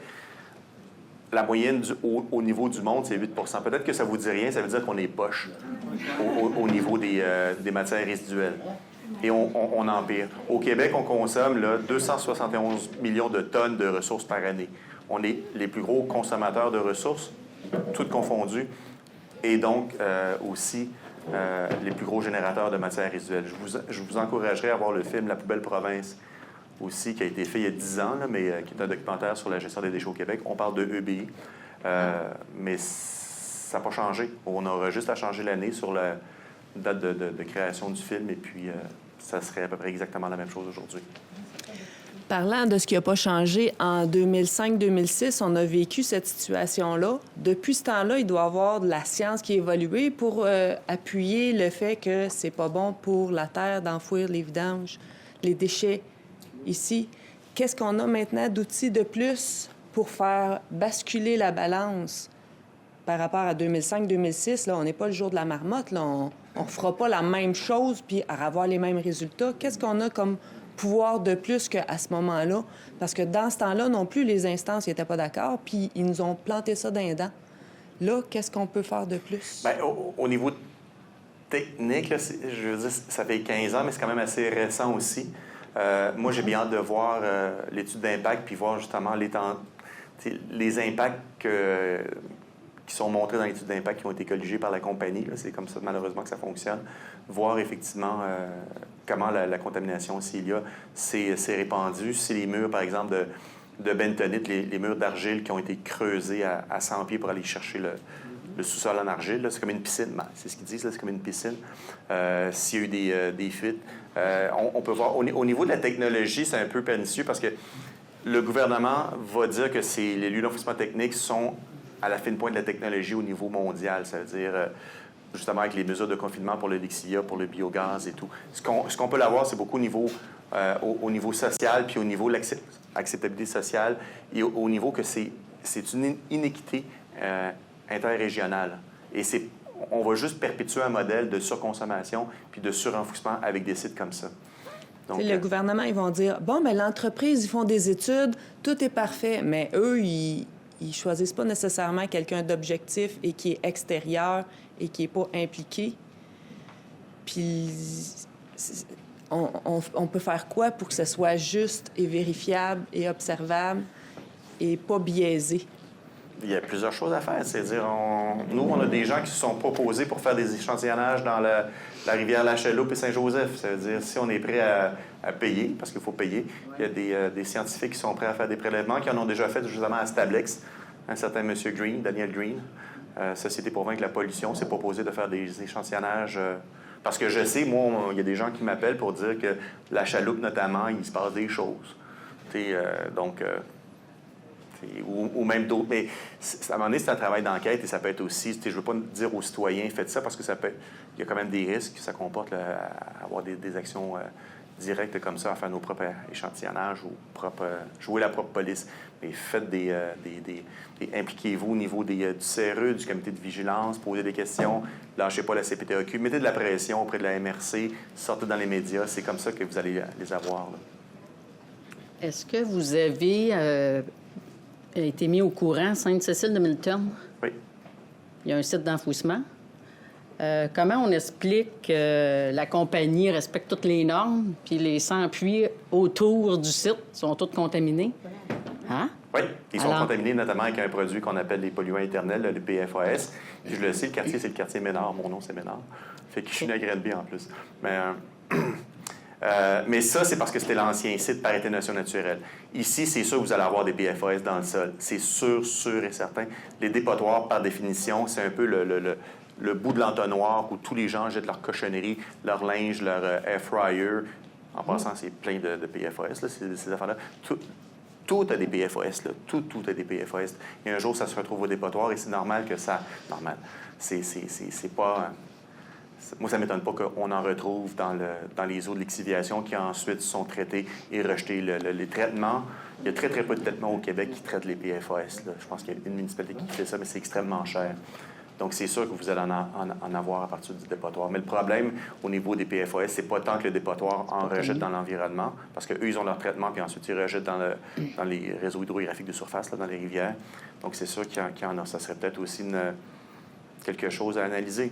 C'est-à-dire, voir, mais c'est sûr. S'il n'y en a pas, c'est impossible. Tantôt, vous disiez, les gouvernements, c'est eux qui décident. Fait que moi, je comprends que la CPTAC a une influence sur la décision qui va être prise, va tenter d'influencer puis de refuser le projet. Elle a quasiment un droit de regard, elle aussi. Là. Ça passe ou ça casse. Là. Après ça, le gouvernement provincial, le Conseil des ministres, peut, avec une baguette magique ou une bombe atomique, là, un bazooka, comme je disais tantôt, fait que là, on va aller voir... m'étonnerait, j'ai jamais vu ça. Fait qu'on va aller voir M. Legault, là, qui n'est pas loin dans la circonscription de l'Assomption, notre député de comté. Ils n'aiment pas ça, il faut inclure les politiciens. Moi, c'est ce que je comprends. Là. Bien, il faut les sensibiliser, effectivement. Okay. Puis, ils n'aiment pas ça quand on manifeste devant leur bureau de circonscription. C'est l'argent qui décide. Nous, on avait déjà loué un camion de vidange qu'on avait rempli de sacs de poubelle avec du styromousse pour aller déverser sur le terrain de le ministre Clich. Je ne sais pas si tu étais là à l'époque. Là. Il a donné sa démission. Malheureusement, on avait payé pour un camion qui a servi à rien, mais on a eu du fun. Oui. Bonjour, on parle de nappe phréatique. J'ai eu de mauvaises surprises, moi, la semaine dernière. C'est que ça fait 41 ans que je demeure au même endroit, tout près du site d'enfouissement. Puis, je fais analyser mon eau régulièrement. Dernièrement, j'ai fait analyser, puis j'ai eu la mauvaise surprise d'avoir les résultats la semaine dernière. Bien, ils les avaient retardés, ils les avaient retenus. Là, apparemment que la direction de l'entreprise qui a fait l'analyse d'eau a retenu les résultats. On ne m'a pas expliqué pourquoi. Il s'est avéré que j'ai 3 fois la norme que j'avais l'an dernier de manganèse dans mon eau. Puis un expert m'exprime que c'est possiblement parce qu'il y a un site d'enfouissement proche de mon puits qui a généré ce manganèse-là dans mon eau. Ouais.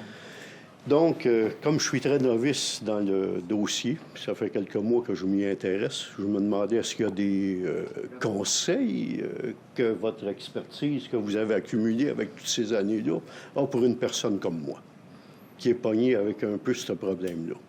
Bien, c'est... moi, je dirais... Regardez les autres paramètres, voir s'il n'y a pas d'autres types de contamination que vous pouvez avoir dans votre nappe phréatique, dans votre eau. Puis, regardez vos voisins aussi, si c'est généralisé. Donc, puis après ça, avertir les autorités compétentes, le ministère de l'Environnement notamment. Puis après ça, moi, je disais... Moi, mon réflexe, c'est parlez-en aux médias. Pas aux médias régionaux, aux médias nationaux. Parce que je sais qu'il y a eu un gros débordement en haut, là, la fois de... Bon. C'est sûr, avec les grosses pluies, là, vous parlez de, je ne sais plus comment ça s'appelle, le Berthaud, je ne sais pas trop. Débit. Ben, c'est ça, les bassins de traitement des eaux de lixiviation ne sont pas conçus pour des surcharges comme ça. Donc, souvent, ils peuvent il pourrait éventuellement d'avoir pompé dans le terre, déverser accidentellement. Ou, ça s'est passé dans d'autres sites en Gaspésie, notamment, parce qu'il y a eu aussi des déluges là, il y a quelques années où ça a été une chose qui a été faite dans la rivière York. Justement, les bassins n'étaient pas conçus pour traiter des aussi gros débits. Mais vos eaux de lixiviation, je peux peut-être vous mettre en contact aussi avec mon spécialiste. Là. Je ne sais pas qu'est-ce qu'il lui pourrait faire ou qu'est-ce qu'il pourrait vous demander, ou peu importe, là, mais ça serait d'avoir des... Depuis 41 ans, c'est tout le temps stable, puis oups, cette année... Si je ne me trompe pas, le manganèse, c'est un élément traceur du lexivia. Notamment, on peut savoir qu'il y a une espèce de... Vous êtes où exactement? Êtes-vous au nord ou au sud? Je suis au sud. Je suis dans le sable, à peu près à 1 kilomètre du site d'enfouissement. C'est peut-être aussi... ils vont peut-être dire que c'est le bruit de fond, ça veut dire que c'est l'ancien site, par atténuation, qui a causé ça, parce que le lexivia coule encore. Mais eux n'auront aucune responsabilité là-dedans. C'est parce que c'est pas prouvable, je suppose. Bien, c'est pour ça que je dis, faites analyser les autres contaminants. Si vous avez des contaminants qui sont, par exemple, des métaux lourds ou autres... Là, je les ai toutes. Ça fait plus de 41 ans que j'ai des... Ça vient du site, c'est super. Il y a de très grandes chances que ça vienne du du site. Mon eau était aussi bonne avant que les esquerres en Abitibi, pour vous dire. J'en étais pas jaloux. Poursuite ABI. Poursuite ABI. Bon, merci. Oui. Bonjour. En fait, j'ai une question, puis j'ai une information à partager aussi. Dans le fond, vous êtes le Front commun pour une gestion écologique des déchets. Nous, l'information qu'on vient d'avoir à Saint-Thomas, c'est que à partir de janvier 2025, habituellement, on avait le recyclage à chaque semaine. Maintenant, on tombe au recyclage aux 2 semaines. Ça, tout de suite après une entente qui est signée avec EBI pour des redevances sur les vidanges. Donc, je me questionnais si vous avez des stratégies prometteuses ou parce que l'enjeu, c'est qu'on veut arriver à ce que les gens consomment moins, réutilisent moins. Donc, ma première question, c'est qu'est-ce que vous recommandez? Parce que là, en plus, on se fait réduire notre recyclage. Donc, est-ce que vous vous êtes prononcé un peu à ce niveau-là? Des questions pièges, ça. Absolument. Non. N'était pas voulu pour Non, mais c'est... nous, on a appuyé on parle beaucoup de Bercy Hochelaga Maisonneuve, là, avec le maire de l'arrondissement. Nous, on l'a appuyé dans cette démarche, justement, d'espacer en milieu urbain les collectes aux 2 semaines au niveau de la récupération. On est en faveur de ça, surtout que vous avez des gros bacs, j'imagine, à roulettes que vous mettez devant chez vous. Et c'est un peu normal d'espacer les collectes de matières recyclables, surtout lorsqu'on a maintenant des collectes de matières organiques et puis on demande aux gens de faire des efforts au niveau de la consommation. Donc, nous, on est en faveur de l'espacement. Moi, personnellement, c'est aussi aux 2 semaines. Il y a des municipalités, on est dans le coin de chez moi, c'est 3 semaines. Il y en a même au Québec, 7 îles notamment, puis il y en a une autre, je crois, c'est aux 4 semaines. Puis vous n'avez pas vu un lien de cause à effet que les bacs de vidange se remplissent plus rapidement? Non, c'est encore trop tôt. Merci à Hochelaga Maisonneuve, c'est eux qui ont fait les analyses les plus poussées, là, justement, et ils ont justement... oui, il y a des déversements sauvages, mais aussi, il y a une question politique aussi municipale là-dedans. Là. Mais ils ont constaté qu'il y avait une plus grande participation au niveau de la récupération puis au niveau du compostage. Donc, les chiffres ont augmenté. Mais c'est sûr que pendant la période de transition, peu importe la mesure, que ce soit de l'écofiscalité, de base UTCHO, là, au niveau des poubelles, il y a toujours une période de rodage entre les... on peut voir ce genre de choses, là, de dépôt sauvage, mais ça ne dure pas longtemps. Je suis sa conscience. Oui. Aux 2 semaines, la raison, c'est que maintenant, le recyclage, il y a une organisation, les Entreprises Québec, qui s'occupe de ça, qui finance à 100 le recyclage maintenant et qui gère tout le recyclage à ce niveau-là. Et c'est eux qui ont dit que ça devrait être aux 2 semaines à la grandeur du Québec. Donc, ça n'a rien à voir avec EBI à ce niveau-là. Donc, c'est vraiment eux qui s'occupent de ça. Donc, ça n'a pas rapport avec EBI, mais je suis d'accord avec monsieur. L'espacement n'est pas une problématique à ce niveau-là pour le recyclage. Il y en a déjà beaucoup qui étaient aux 2 semaines. Dans le recyclage, on ne voit pas plus long que les 2 semaines. Là. Des déchets, on est rendu maintenant. Moi, à Cook-Sheridan, en Estrie, c'est 1 mois. Puis ça va super bien. J'ai eu aucun problème. Mais je voudrais juste faire tantôt, il y avait une question qui était un peu ambiguë sur le recyclage et toute l'équipe. Savez-vous, c'est quelle matière est la plus difficile à recycler au Québec? Le verre. Le quoi? Le verre, les bouteilles de vin. Non, les pneus. Un pneu, de sa composition, à cause de la vulcanisation, est très difficile à recycler. C'est une matière vraiment difficile. On en recycle combien de pourcents? 90? Non. Ah oui, plus. Ah oui? Ah oui, toutes les pneus au Québec sont recyclés. Pourquoi? Parce qu'on a mis un règlement empêchant l'enfouissement des pneus, puis on a mis un droit qui, historiquement, était 3 il est rendu 4,50 qui est moins de 3 du prix du pneu, puis on l'a réglé le problème. Donc, c'est pas, le déchet, c'est pas le problème. Ça peut se régler assez facilement si jamais vous trouvez un gouvernement qui a un peu de... ça se fait. Donc, c'est pas le problème à ce niveau-là. Oui, on peut descendre à 10 sans aucun problème, parce que les matières, ça se recycle, c'est pas là le problème. Mais encore là, c'est pas avec des lieux d'enfouissement technique comme on a à Saint-Amour qu'on va y arriver. Donc, ça fait partie, non pas de la solution, mais du problème, les lieux d'enfouissement technique comme ça. C'est-à-dire, comment une compagnie va vouloir recycler si on lui offre de l'enfouissement encore beaucoup moins cher? C'est un gros, gros problème, ça. C'est la même chose au niveau des matières organiques, là. Donc... Parfait. Puis, le petit point que j'aimerais prendre le temps de préciser, on est en mode solution, qu'est-ce qu'on peut faire? Puis souvent, on parle que, aller avoir recours à des experts, ça a un coût, hein, effectivement. Donc, c'est pour ça que je voulais prendre le temps là, de parler un peu de l'organisme que j'ai introduit là, en début, juste pour dire peut-être son nom pour que ça soit connu. Donc, l'organisme, c'est un organisme à but non lucratif, justement là, pour essayer de se donner les moyens et les recours. Donc, ça s'appelle le Regroupement citoyen pour une gestion responsable du territoire et de l'environnement. Donc, c'est un grand nom, mais l'objectif, ça va être justement d'avoir la possibilité de se regrouper, de se donner les moyens, puis d'avoir une voix aussi pour être entendu éventuellement. Donc, ça va être dans nos pistes de solutions. Ça couvre quel territoire? Dans le fond, peut-être que Chantal, tu pourrais préciser un peu le territoire. On n'a pas limité. C'est sûr que les gens qui sont là présentement, c'est Saint-Thomas, Lanoret, Sainte-Geneviève-de-Berthier, là, parce qu'on est, c'est le dossier qui nous intéresse, mais on ne voulait pas être trop ciblé dans notre nom, dans notre mission, parce que éventuellement, ça peut être un autre dossier qui pourrait... Fait que il n'y a pas de limite vraiment, mais c'est sûr que pour dire les vraies choses, présentement, on est vraiment dans le secteur là, du site. Là. Merci. J'ai une petite interrogation. Oui. En fait, c'est très existentiel, là, je suis consciente. Là, ma question, c'est comment on peut vraiment... J'ai l'impression que le gouvernement, il parle des deux côtés de la bouche. Il dit... il faut vraiment faire des efforts pour réduire, recycler, puis refuser aussi, réduire notre consommation. Parce que si on réduit notre consommation, on va avoir moins de matières résiduelles. Puis matières résiduelles, ça inclut recyclage, compost, déchets. Mais de notre côté, vite, ça presse. Il faut vraiment ouvrir un autre site parce que... Puis il va être bon pour 25 ans. Mais 25 ans, c'est rien. Là. Je veux dire, ça va être...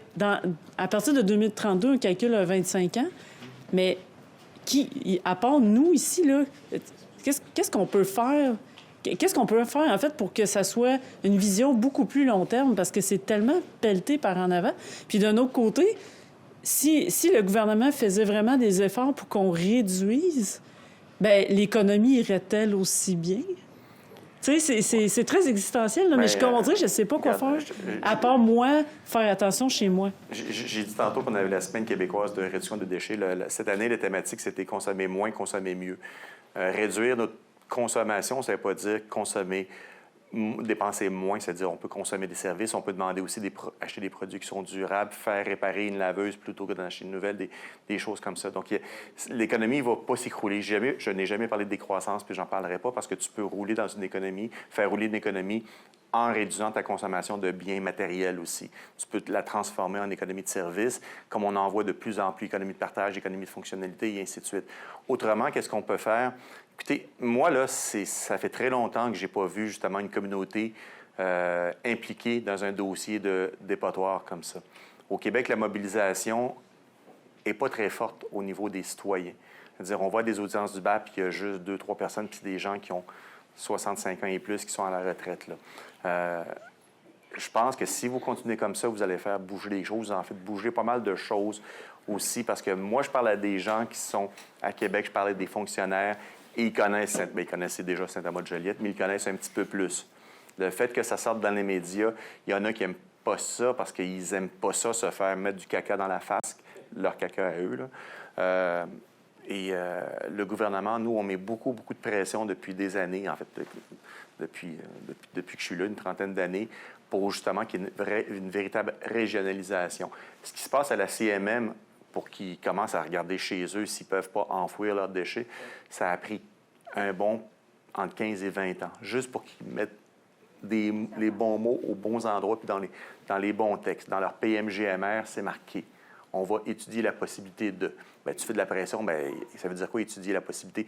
Bien, mets sur pied un comité. Puis le comité, bien, moi, je suis là, mais aussi toutes beaucoup de maires des ceintures nord, sud, Laval, Montréal, Rive-Nord, avec des fonctionnaires et tout. Puis on discute sérieusement parce que l'objectif de la CMM, c'est d'arriver avec un rapport qui donne des propositions. Après ça, c'est notre game. Mais ça a pris 20 ans.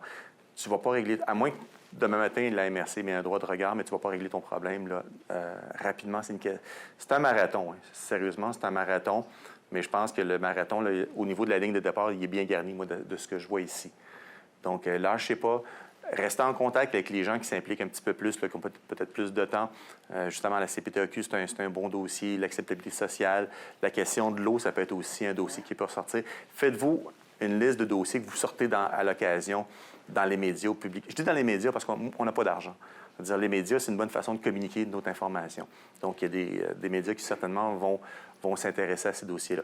Si à tous les 6 mois, vous sortez les PFAS dans la rivière La Chaloupe, la contamination de la nappe, puis les déchets radioactifs qui vont sur le site, il y a un paquet d'affaires qu'on pourrait comme monter en dossier puis sortir à l'occasion. Puis à un moment donné, peut-être le gouvernement va dire c'est peut-être pas finalement le meilleur des sites pour... Si je ne me trompe pas, tu me corrigeras si je me trompe, mais les PFAS, je ne sais pas si tout le monde sait c'est quoi, là, mais les pas c'est quoi. Contaminants éternels. Oui, non, bon. mais Puis, dans le fond, alcali, je sais pas quoi. Là, je vous le dis, là, vous allez sûrement entendre, quand on va commencer à parler de ça, vous allez entendre l'entreprise dire on respecte les normes. Mais c'est parce qu'il n'y en a pas de normes. OK? Le ministère de l'Environnement, il n'est pas assez up-to-date pour avoir des normes sur les PFAS. Fait que on va marteler ce point-là, puis ça peut vraiment frapper, là, les choses. Bien, à Granby, ça frappe l'imaginaire. Moi, tantôt, j'ai dit que j'étais sur un comité du BNQ, du Bureau de normalisation du Québec. Il y a un dossier, justement, on doit établir une norme sur les PFAS, mais il n'y en a pas. Fait qu'on faut la prendre ailleurs, la norme. Le Québec a déjà établi des lignes directrices au niveau des PFAS, mais on ne s'entend pas sur la teneur de certaines normes. Puis les PFAS, c'est des milliers de substances. Là, je crois qu'on a choisi, le gouvernement a choisi 10 et certains disent que c'est pas assez. Mais c'est sûr que c'est problématique. Dernièrement, on vient de parler, puis encore ce matin, je pense, des uniformes de pompiers de la Ville de Montréal. Mais il ne faut pas s'étonner, il y en a partout. J'en ai là, il y en a là, comme je dis, il y en a partout. Donc, c'est des polluants éternels, ça veut dire qu'ils sont pas destructibles dans l'environnement, ils s'accumulent dans l'être humain et éventuellement peuvent entraîner des modifications là, au développement là, des fœtus ou des systèmes nerveux là, lorsqu'on grandit et tout. Donc, c'est des imposteurs endocriniens aussi. Donc, il faut être très, très vigilant. Puis, c'est sûr que ça dérange lorsqu'on dit que le site en génère, puis je suis sûr c'est une évidence qu'il y en a partout, là, au sud du site, là, des PFAS dans la nappe phréatique, c'est sûr. En tout cas, laissez-vous pas endormir par le respect des normes pour ça. Non. Il est 4h moins 10. Peut-être 2 questions? 2 questions, monsieur, okay. Puis madame. C'est rien parce que tout à l'heure, on a parlé de Blainville. Oui. Puis il voulait savoir, puis ça a sorti dans le journal aussi, dans la presse. Il voulait savoir un peu d'explication là-dessus, qu'est-ce qui se passe avec Blainville. Bien, Blainville, c'est la compagnie de traitement des déchets dangereux Stablex qui est là, qui vont atteindre leur capacité et qui ont demandé un agrandissement dans un milieu humide aussi. La compagnie, la municipalité s'est refusée. Je pense même qu'elle a adopté un règlement pour pas que ça s'agrandisse. Et là, le gouvernement lui a mis une mise en demeure d'oublier son règlement et puis de ne pas mettre de bâtons dans les roues à l'agrandissement.